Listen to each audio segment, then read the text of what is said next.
नमस्कार साथियों, आपके अपने हिंदी भाषा यूट्यूब चैनल पर आपका स्वागत है।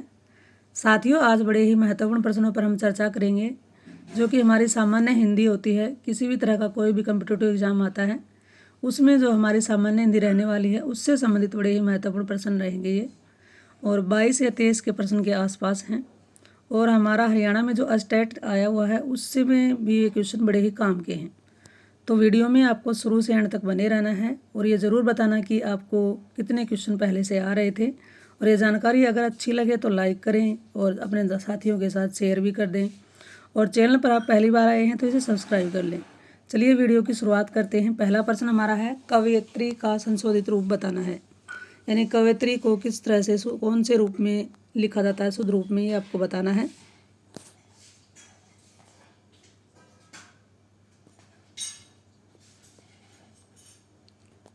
बहुत अच्छा जवाब आया है आपका, कवयित्री। ऑप्शन डी हमारा इसमें उत्तर रहेगा। अगला हमारा प्रश्न है, तत् प्लस संकर की संधि होगी। तत् प्लस संकर की संधि क्या होगी?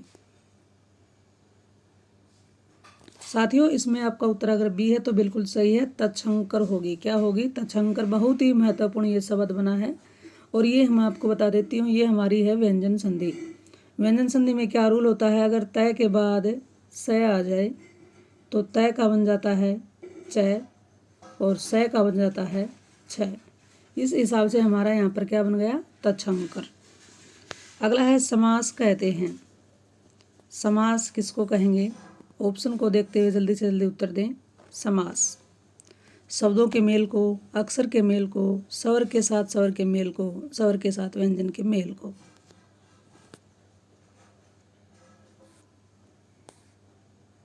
साथियों, सही जवाब आया है, आपको बधाई हो, शब्दों के मेल को।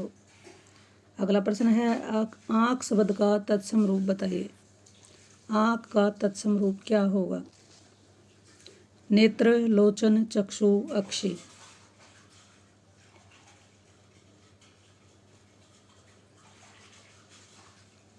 जी साथियों, बिल्कुल सही जवाब आया है, अक्षि होगा।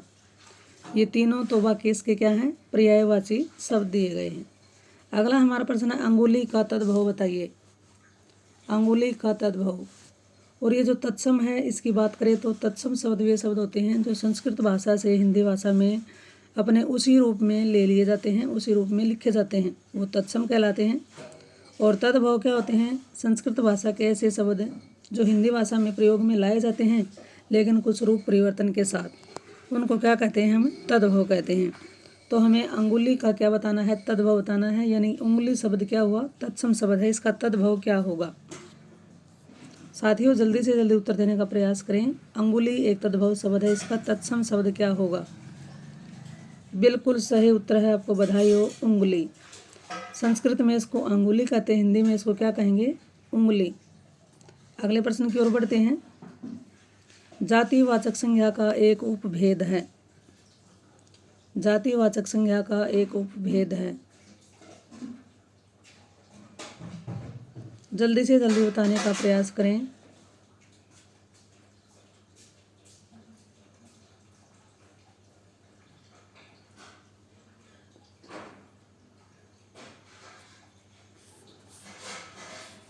साथियों, आपका उत्तर जल्दी से जल्दी आ जाए।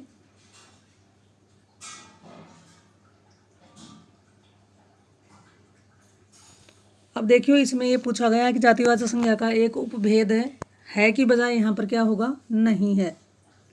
तो ये बताना आपको कौन सा नहीं है।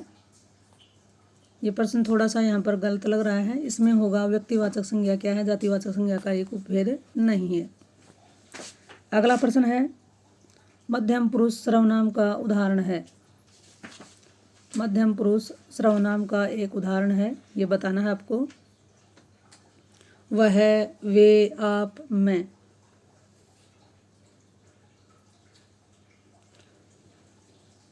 साथियों, आपका उत्तर बिल्कुल सही आ रहा है। क्या है ये? आप। अब देखिए, जो पुरुषवाचक सर्वनाम होते हैं वो 3 प्रकार का होता है। सबसे पहले उत्तम पुरुषवाचक, फिर मध्यम पुरुषवाचक और फिर अन्य पुरुषवाचक। वह और ये क्या है? अन्य पुरुषवाचक है। मैं क्या है? उत्तम पुरुषवाचक है। और आप क्या है? मध्यम पुरुषवाचक है। अगले प्रश्न की ओर बढ़ते हैं। क्रिया विशेषण एक भेद है, किसका है ये बताना है आपको। क्रिया विशेषण एक भेद है, किसका है बताइए। जी साथियों, बिल्कुल सही जवाब दिया है। ये क्या है, अव्यय का भेद है, अव्यय का यानी कि अविकारी का।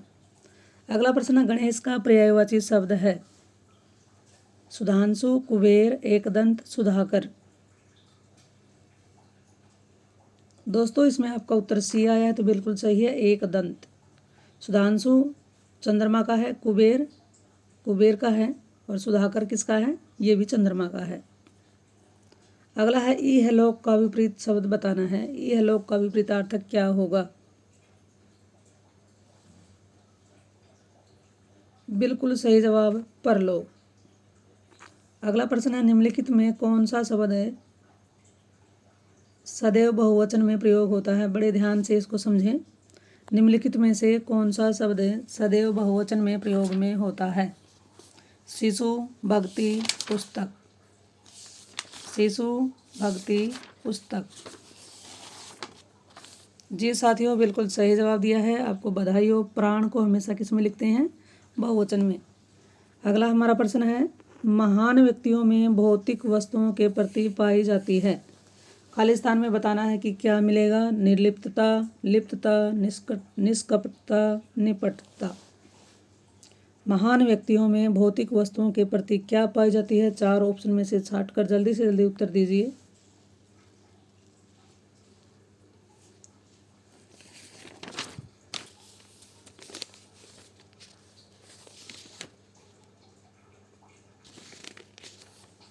बिल्कुल सही जवाब है निर्लिप्तता, यानी कि वो इन सब भौतिक वस्तुओं से महान व्यक्ति क्या होते हैं, दूर रहते हैं, निर्लिप्त रहते हैं, दूर अछूते रहते हैं। अगला है, खर शब्द का निम्नलिखित में से एक अर्थ नहीं है। खर शब्द का निम्नलिखित में से एक अर्थ नहीं है। साथियों इसमें आपका उत्तर अगर बी है तो बिल्कुल सही है। खर गधे को भी कहते हैं, तिनको को भी, और एक राक्षस को भी कहते हैं। अगला प्रश्न फिर से आ गया है, एक बार हम उसको कर चुके हैं। नहीं सॉरी, ये गलत है, ये सही प्रश्न दूसरा है। कवि का स्त्रीलिंग शब्द है, ये बताना है। कवि का स्त्रीलिंग क्या होगा। जी साथियों, सही जवाब है कवयित्री। अगला प्रश्न हमारा है, आंखों में गड़ना। मुहावरे का क्या अर्थ होगा, आंखों में गड़ना। साथियों इसमें आपका उत्तर ऑप्शन आया है ऑप्शन बी, तो बिल्कुल सही है। मन में खटकना होता क्या है, आंखों में गड़ना। अगला प्रश्न है, उन्मूलन का विलोम बताइए। उन्मूलन का विलोम शब्द क्या होगा।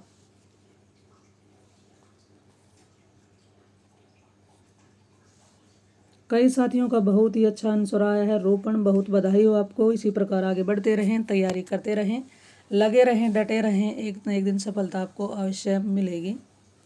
उन्मूलन होता है जड़ से उखाड़ देना, और रोपण होता है उसको रोप देना, लगा देना। शुद्ध वर्तनी वाले शब्द का चयन करना है। अब 4 शब्द आपके सामने, ये बताइए इनमें से शुद्ध शब्द कौन सा है। बड़े ध्यान से समझें इनको।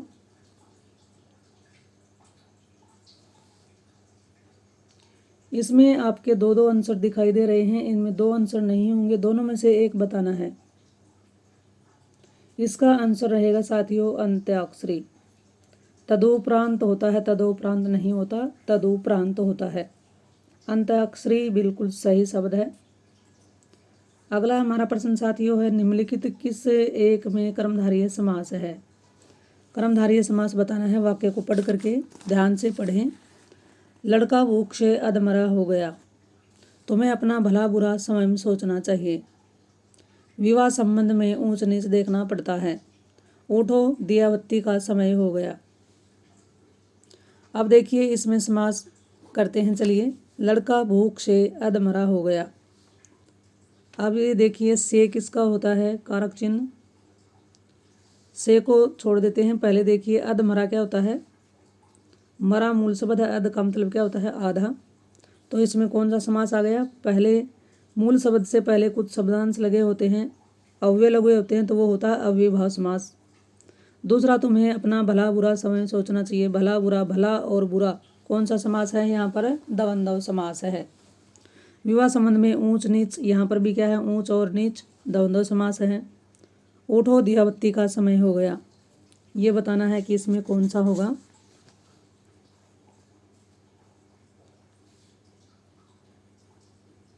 दिया और बत्ती, ये भी क्या है? द्वंद्व है।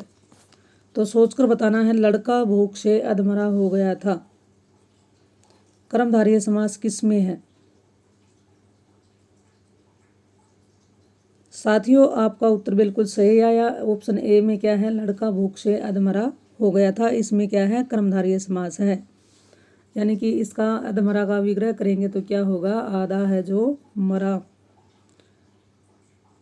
अगला हमारा प्रश्न है, वाग जाल का संधि विच्छेद क्या होगा? वाग जाल, वाग प्लस जाल, वाग प्लस जाल। जो भी ऑप्शन आपके सामने 4 रखे हुए हैं, जल्दी से जल्दी उत्तर देने का प्रयास करें। बिल्कुल सही जवाब आया है, वाग प्लस जाल, ये एक व्यंजन संधि है। निम्नलिखित शब्दों में कौन सरिता का पर्यायवाची नहीं है? तटीने, त्रिपथगा, निमनगा, तरंगिणी। सरिता का पर्यायवाची शब्द नहीं है। साथियों, ऑप्शन आपका बी उत्तर आया है, त्रिपथगा, तो बिल्कुल सही है। सरिता किसको कहते हैं? नदी को, और नदी के तीनों पर्यायवाची हैं, बाकी ये त्रिपथगा इसका नहीं है। ये किसका है? गंगा का है। अगला है, रचना की दृष्टि से क्रिया के भेद हैं। रचना की दृष्टि से क्रिया के कितने भेद हैं, ये बताना है। साथियों, इसका उत्तर आपका 2 है, बिल्कुल सही है, अकर्मक और सहकर्मक। अगला हमारा प्रश्न है, यह र ल व व्यंजनों को क्या कहते हैं? स्पर्श व्यंजन, अंतस्थ व्यंजन, ऊष्म व्यंजन, इनमें से कोई नहीं। बिल्कुल सही जवाब दिया है आपने, अंतस्थ व्यंजन। तो साथियों, ये ज़रूर बताइएगा ये वीडियो आपको कैसी लगी, और ये इसमें से कितने क्वेश्चन आपको पहले आ रहे थे और कितने आपके सही हो पाए। अगर ये जानकारी आपको अच्छी भी लगे तो इसे अपने साथियों के साथ ज़रूर शेयर करें, और चैनल पर आप पहली बार आए हैं तो इसे सब्सक्राइब कर लें। फिर मिलते हैं एक और ऐसी ही नई जानकारी, नई वीडियो के साथ। थैंक्स।